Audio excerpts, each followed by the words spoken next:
lain, ketemu orang,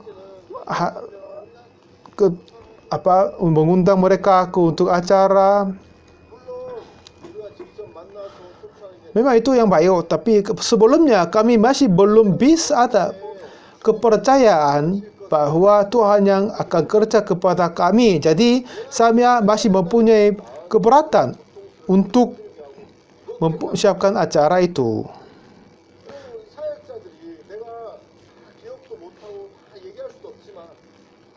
Dan sebanyak pendeta-pendeta kami sudah memperbarui hati, bekerja dengan iman baru sebanyak kerja yang terjadi ke kami.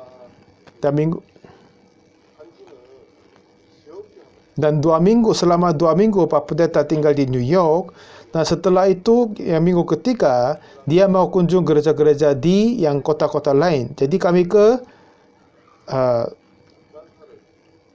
kami datang ke Atlanta.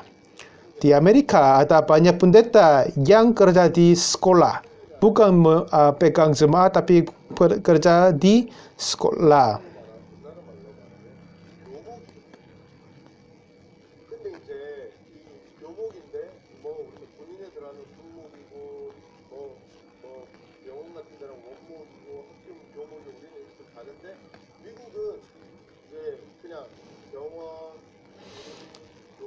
Dan di Amerika ada banyak pendeta bernama chaplain yang kerja di rumah sakit atau sekolah begitu.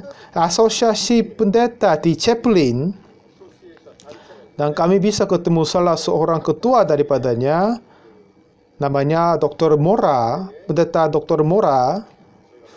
Dia adalah sibuk sekali. Jadi pendeta-pendeta kami sudah menunggu 10 jam untuk menunggu dia, masih belum bisa karena dia sibuk sekali. Jadi dia pun merasa agak meminta maaf kepada kami. Tapi suatu ketika Pak Pendeta datang ke Atlanta,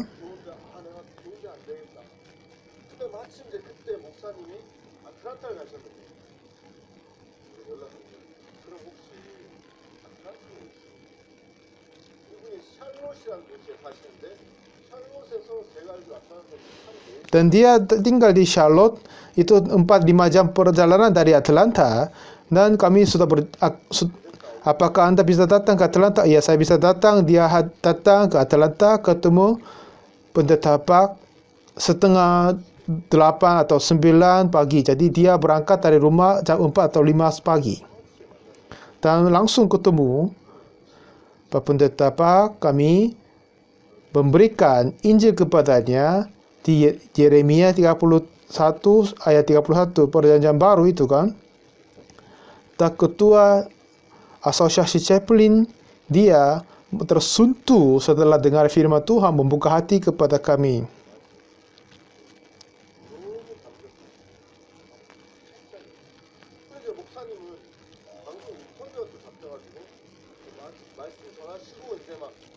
Dan pendeta Dr. Mora itu setelah dia dengar firman dari kami, dia katanya, ya, aku akan mengirim anggota kami ke CLF. Jadi kami tanya, berapa orang mau kirim? Ya, saya mau kirim 100 orang.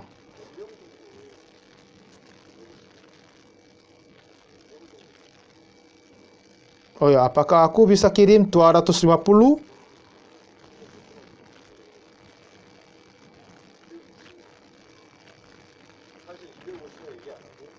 Dia mau kirim pendeta-pendeta dari yang asosiasi chaplain itu. Kali ini untuk awalnya kami akan kirim 250 orang dulu.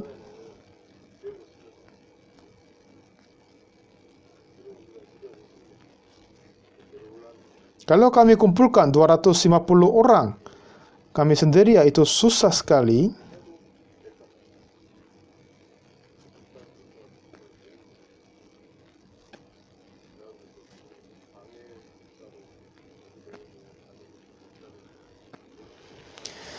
Jadi pendeta Mora dari ketua council dari El Salvador,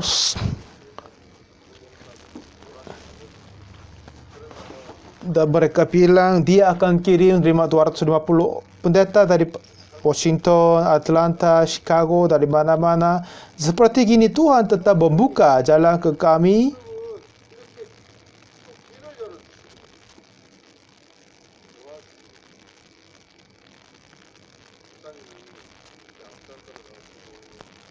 Pak pendeta sudah pergi ke Atlanta, Philadelphia. Ke Philadelphia, pada sore hari dia datang, dia ketemu seorang pendeta lain di Philadelphia. Dia berkata tentang Mind Education. Malam hari itu ada acara CLF.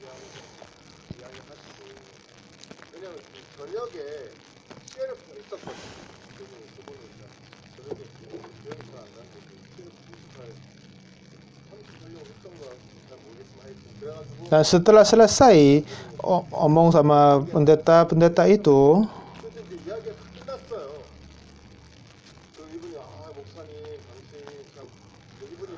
lalu dia setelah bertemu, dia selesai, dia seorang pendeta yang gereja besar di Philadelphia. Dan dia kasih kartu nama ke pendeta Oxford. Nama gereja dia adalah Gereja Perjanjian Baru namanya, seperti itu.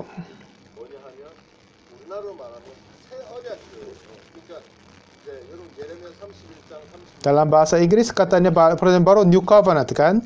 Jadi gereja yang dia melayani adalah gereja New Covenant. Ini adalah nama gerejaku, dia kasih kartu nama. Pak pendeta mulia, kartu nama ini adalah New Covenant. New Covenant. Sepanjang minggu itu, Pak Pendeta Oxford terus memberikan firman tentang Yeremia 31 ayat 31. Dan Pak Pendeta tanya kepada pendeta itu, apakah anda sudah tahu arti New Covenant ini? Dia masih belum tahu. Oh, coba tentang ke malam hari ini saya akan tolong duduk.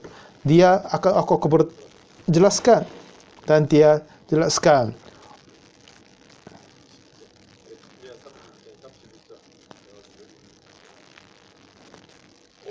Dan dengan itu dia langsung memberitakan Injil, dia dapat firman Tuhan dan dapat keselamatan. Dia mengucap syukur sekali kepadanya. Dan dia mengundang teman-teman pendeta, 15 orang lagi, ketemu Pak Pendeta lagi. Dan mereka dapat keselamatan, anugerah, dan mau datang ke acara kami lagi. Mereka sungguh mau datang ke acara kami, bilang terus-terusnya.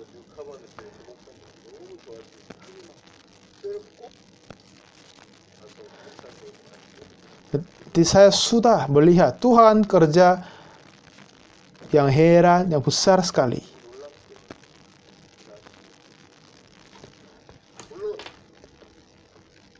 Setelah itu, setelah acara di Philadelphia, gubernur di New York sudah shutdown kotanya, sudah tidak dibolehkan. Tidak ada orang yang kumpul lebih dari 50 orang. Jadi oleh karena itu CLF kali ini sudah dimundur. Tetapi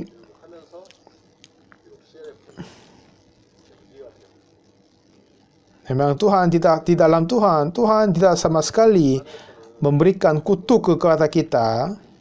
Walaupun kadang kita merasa kesusahan, tetapi akhirnya Tuhan mengembalikan semua itu menjadi berkat kepada kita. Jadi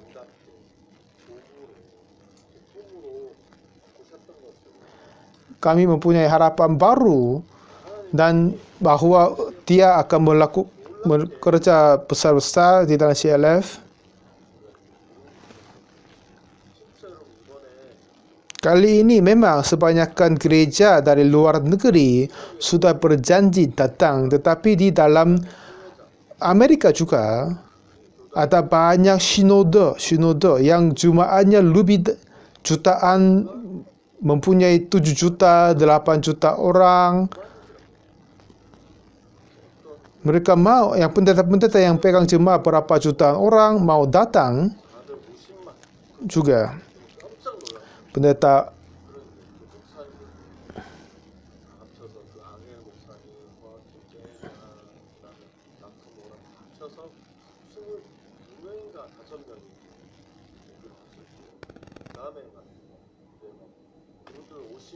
Kami siapkan acara untuk menghadiri sebanyak orang, tapi itu dimundur karena virus corona. Tapi kami punya keyakinan dan keiman pada waktu kami bisa mengaturkan syarif lagi, Tuhan akan memberikan sebanyak mungkin pendeta dan negara Amerika akan berubah lagi. Selama kami perjalanan dari New York, Atlanta, Philadelphia, di mana-mana, di dalam perjalanan kami tetap berdoa di dalam mobil.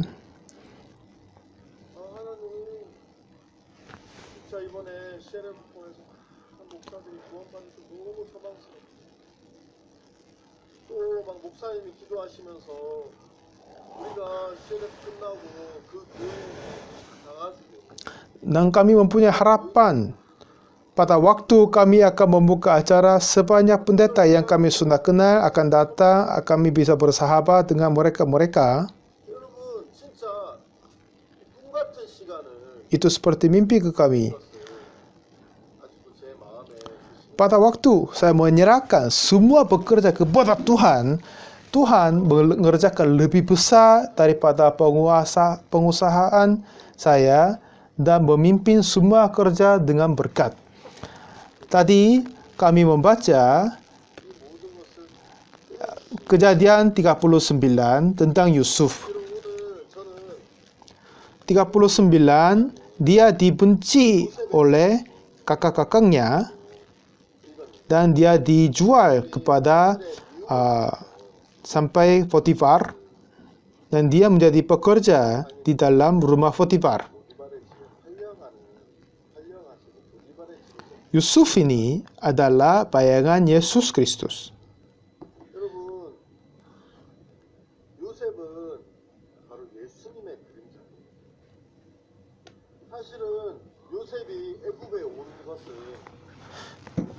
Kalau kita melihat perjalanan Yusuf, kelihatannya dia datang ke rumahnya Potifar. Ini kelihatannya tidak begitu penting, tetapi akhirnya dia menjadi penguasa dari Mesir.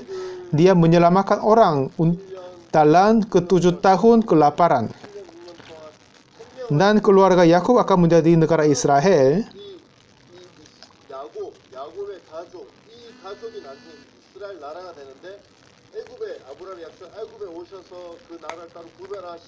Dan untuk Tuhan, di dalam rencana Tuhan untuk mendirikan negara dalam Mesir yang lain-lain, memulai dengan Yusuf, dan dia adalah bayangan dari Yesus Kristus. Yesus Kristus pun datang di dunia ini dan dia sudah mengerjakan banyak hal di dalam dunia ini. Dia bangkit yang mati, dia mengobati, dan dia memberi makanan ke 5.000 orang, dan dia berjalan di atas laut. Dia sudah melakukan banyak hal, tetapi kerja yang terbesar untuk Tuhan Yesus adalah dia mati di atas kayu salib, dan untuk mengampun dosa kami dan menyelamatkan kita adalah pekerjaan yang terbesar dari Yesus Kristus. Itu adalah satu-satunya tujuan kedatangan Yesus ke dunia ini. Tuhan Yesus tidak perlu mengobat. Ya.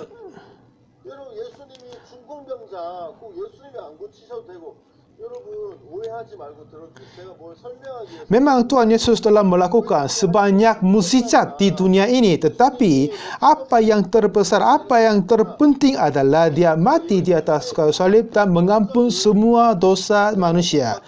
Untuk mengobati orang atau yang lain-lain, telah memberi kuasa, bisa memberi kuasa kepada muridnya, bisa menyembuh orang.